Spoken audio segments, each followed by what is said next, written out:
nag-walk out para mawala ng quorum. Ngayon, nung ginantihan kayo, para nga kayo mga bata, nagre-reklamo naman kayo.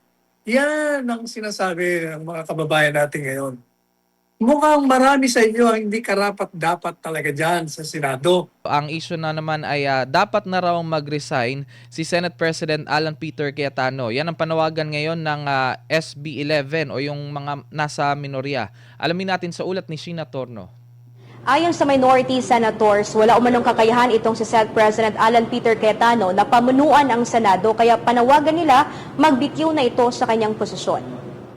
Boycott na naman sa ikalawang pagkakataon ang dapat sana na sesyon ng Senado nitong Martes. Hindi pa rin kasi sumipot ang mga miyembro ng mayorya. Sinabi ng Solid Block 11 ay kabastusan na umano ang pangu-hostage ng liderato. Kinalampag nila si Senate President Alan Peter Cayetano. Senate President Alan Peter Cayetano should resign as he has shown that he cannot function as the leader of the Senate anymore. Ipinunto pa ng SB 11 na batay sa umiiral na panuntunan ng Senado ay maaari lamang na ipagpaliban ng Senate President ang sesyon matapos konsultahin ang majority at minority floor leader, bagay na hindi umano ginawa ni Cayetano. Hinamon naman ni Senator Raffy Tulfo si Cayetano na humarap sa sesyon sa Miyerkules. At hinahamon ko si Alan Peter Cayetano, kung matapang ka, pumunta ka rito bukas, otherwise vlog ka. Ako naniniwala, hindi naman lahat sa majority ay mga loko-loko. No? Pinabulaanan din ng SB 11 ang alegasyon ni SP Cayetano na hinahadlangan umano nila ang Blue Ribbon Committee hearing na nakatakda na sa Huwebes, June 4. Figment of their imagination lang ang ginagawa nila. Wala naman kaming ginagawang hadlang sa proseso ng Senado at mga agenda ng Senado, wala. Dagdag pa nila na kahit kailanman umano ay hindi na pag-usapan ng minorya sa kanilang caucus ang pananakot sa mayorya para lumipat sa kanila. Yung pakikipag-usap sa isang kasama namin, let's say member ng majority, kinakausap ng minority, o yung minority kinakausap ng majority, normal yun. In any parliament, normal yun. Pero yung para sabihin na may 100, Walang pananakot. hindi ka namin, ako kulong. We don't have that power. We have no power over the ombudsman. What happened is the rule of law. What can we do? Marami nagtatext sa akin na gusto talaga nila magtrabaho, di nila maintindihan bakit nagkaganito. Appeal to the rest of the members of the majority bloc. Huwag na si Senate President kasi mukhang untenable na si SP kasi siya yung nagsasabi sa mga kasama namin na huwag mag-attend ng session. So we now appeal to the rest of the members of the majority bloc. We appeal to their sense of duty na sana mag-attend sila ng session bukas. Tuwing naaantala umano ang sesyon o anumang trabaho sa Senado, ay milyong-milyong pisong halaga ng bil ng kuryente ang nasasayang, sabi ni Senator Sherwin Gatchalian. Sa Miyerkules ay magsasagwa ng caucus ang minorya sa hakbang na gagawin sa liderato, kabilang sa kinukonsidera ang paghahain ng reklamo dahil sa munay nilabag ng mga panuntunan. Samantala tinabla naman ni Cayetano ang mga pahayag ng minorya laban sa kanya. Sa isyu ng pananakot sa ilang miyembro ng mayorya ay saksi ang mambabata sa mga alok kay Senator Jinggoy Estrada na umalis sa mayorya kapalit ng pagbasura sa kanyang mga kaso. I am a witness. Narinig ko yung mga offer sa kanya. Wala ka ng kaso, wag ka lang kakalas. Nung una, wag ka sumama dyan kay Senator Loren. Ngayon naman, kumalas ka at join the minority. The minority senators knows this. So stop lying. You know this. Some of you are using it in talking to us. Hindi naman direktang sinagot ni SP Cayetano ang panawagan ng minorya na magbitiw ito bilang Senate President. Pero bukas, antabayan natin kung magkakaroon ba ng sesyon bago ang adjournment sinidye o formal na pagtatapos ng sesyon ng Senado. Pero mangyayari lamang ito kung magkakaroon ng quorum at sapat na bilang ng mga senador na dadalo. Mula dito sa Senado, para sa Diyos at sa Pilipinas kung mahal, ito si Sheena Torno, SMNI News. Ayan po, Attorney Sal. Ano pong komento ninyo sa naging kaganapan kahapon sa Senado? Talagang dapat talaga paguntugin ng mga ulo. Alam mo bakit? Tinawag. Yes. Ang reklamo ng itong grupo, sumunod daw, kailangan daw umattend. Kayo nga nagsimula niyan Nag-walk out kayo. You started it. You created the very problem that you are now complaining about or accusing the other group. Kayo nag-walk out para mawala ng quorum. Ngayon, nung ginantihan kayo, para nga kayo mga bata, nagre-reklamo naman kayo. Yan ang sinasabi ng mga kababayan natin ngayon. Mukhang marami sa inyo ang hindi karapat-dapat talaga dyan sa Senado. Nga, natatawa lang, mapa-English pa. Akala mo, magagaling English, hindi naman marunong. Hanga talaga ako rito sa mga balat kayo ito. Alam niyo po, ang dapat na gawin niyo, ito, mukha lang ha. Tanggalin niyo na kasi yung mga grupo-grupo. Kayong mga senador, supposedly, may sarili kayong mga constituent national. Huwag na kayong pumanig sa isang sa administrasyon o sa oposisyon. Kayo na lang mismo, bawat isa sa inyo, magdesisyon kayo in accordance with your conscience, in accordance with your intellect or lack of it. Ganun na lang. Hindi yung para kayong mga hini-herd na mga baka, dito kayo, dito kami. Dapat maging independente kayo. Gayahin niyo sila, Don Claro and Recto, sila Don Lorenzo Tañada, Don Quintin Paredes, ng mga nakarang. Yan ang mga senador. Hindi yung paggrupo-grupo kayo. Gagawa kayo ng mali. Pag ginantihan kayo ng kabila, ano ba ang tawag niyo doon? Nag-walkout kayo. O anong tawag doon? Para hindi kayo magkaroon ng session. Yung grupo naman, hindi pumasok para walang quorum. Di ganun din yon. It's the same. Kaya nga, ang dami na nagsasabi, dapat talaga itong mga bata-batutang ito, pag-uuntugin na ng mga ulo nila.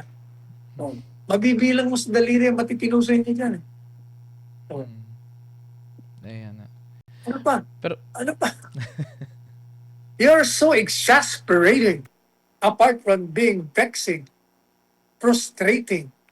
Kaya ganitong tao. Kaya kayo damay lahat. ayan. Pero may Attorney Sal, maisingit ko lang tong komento ni dating Senate President Franklin Drilon kasi sabi Naku, huwag mo niya na isama yan. Isa pa yun. Huwag mo na isama yan. Ayoko marinig yan. Yan naman Okay. masyadong nakikita. Magretiro na lang siya. Hindi, yung mga analysis niya, pangdilaw. Hindi objective yung tao yan. Ayoko marinig yan. okay. Pero brad ko yan, ha? Kabats ko pa yan sa Sigmund, pero I don't like the way he expresses himself. Halatang-halata mong bias Unang intindihin yun. Magretiro na lang siya doon sa Iloilo. Ayan. Ito, Attorney Sal. Pero ito, isa pa, Attorney Sal. Binatikos ni Senator Ping Lacson si Senator Rodante Marcoleta matapos itong sabihin na walang ipinakitang suporta yung minority bloc kay Senate President Alan Peter Cayetano at kay Senator Jinggoy Estrada sa gitna nga nung kaguluhan nung kahapon nung pag-aresto kay Senator Jinggoy. Ayon kay Marcoleta, hindi man lang umano nagprotesta ang minorya na magkaroon na mainitang sagutan sina Cayetano at DILG Secretary John Vic Remulla. Sinagot naman ito ni Lacson at sinabing hindi kasalanan ng minorya ang hindi pakikialam sa insidente sa Bayba. Hindi lang natin sure, Attorney, kung tama tong naging payag niya na linyang DAMA your damdamin. Naganap yung sigalot matapos arestuhin si Senator Jinggoy kaugnay ng kasong plunder at nagbanggaan sina Cayetano at Remulla tungkol sa pag-aresto sa loob ng Senado. Yan po.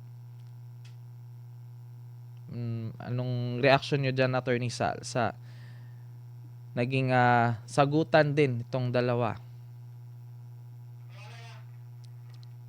Ayan. Well, samantala, habang ating inaayos muli ang linya ng komunikasyon kay Attorney Sal, ay atin munang tanggapin itong isang balita.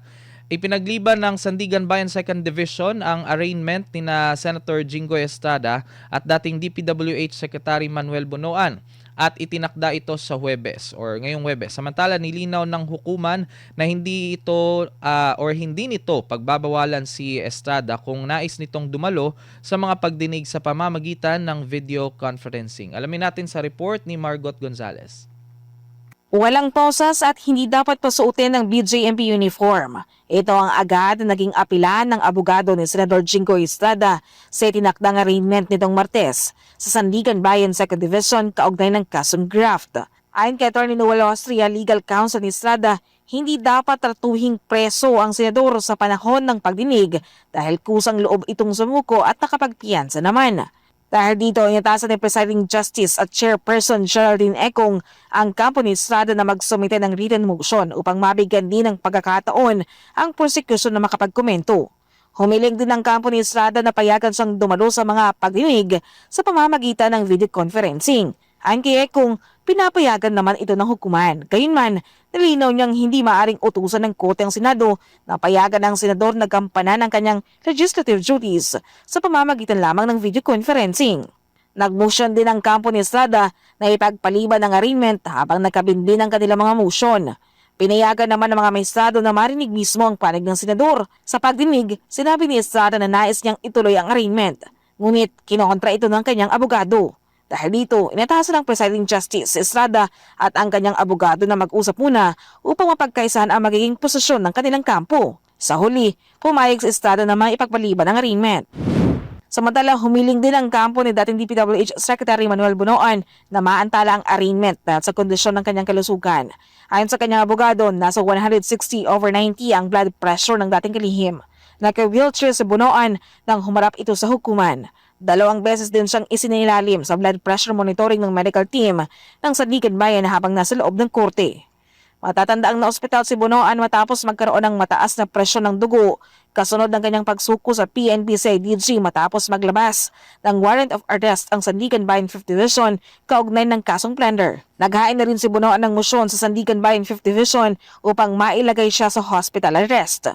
Sa ngayon, wala pang inilalabas na desisyon ng hukuman kaugnay nito.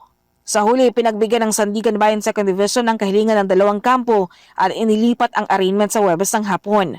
Dahil dito, 2 arraignment ang nakatakdang ganapin sa parehong araw. Nauna nang itinakda ng Sandigan Bayan 5th Division ang arraignment ni Estrada at Bunoan sa Huwebes ng umaga kaugnay naman ng kasong plunder. Matapos ang pagdinig, ibinalik si Estrada sa Quezon City Jail habang ibinalik naman si Bunoan sa PNP General Hospital sa Camcrame habang hinihintay ang susunod na mga pagdinig.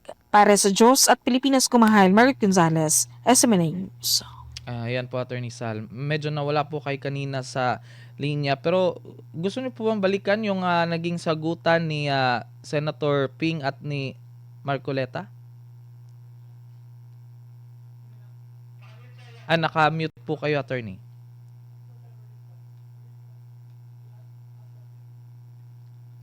Attorney, naka-mute po kayo.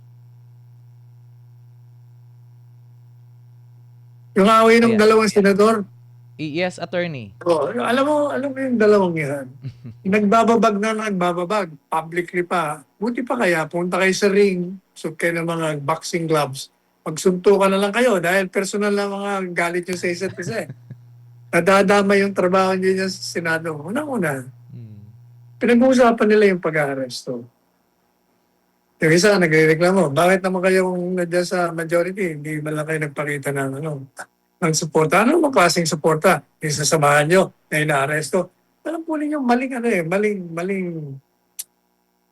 maling panukala o maling pahayag ng damdamin ng pagsuporta na kailangan yung pasamahan ng inaaresto.